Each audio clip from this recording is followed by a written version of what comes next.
নমস্কার বন্ধুরা, আজকে আমি বানাবো কুশারের রস ঘরের মধ্যে কি করে দেখুন। তার জন্য লাগবে গুড় কুচিয়ে রেখেছিলাম,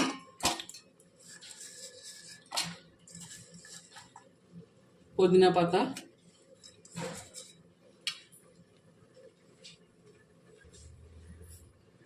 লেবু রস, কালো নুন আর জল,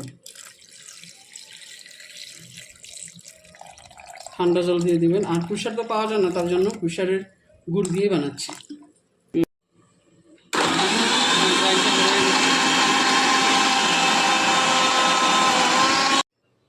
এই যে ছেঁকে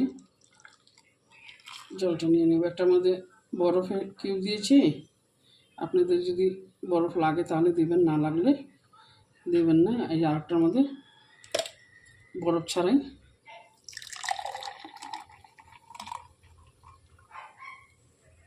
দেখা যাচ্ছে।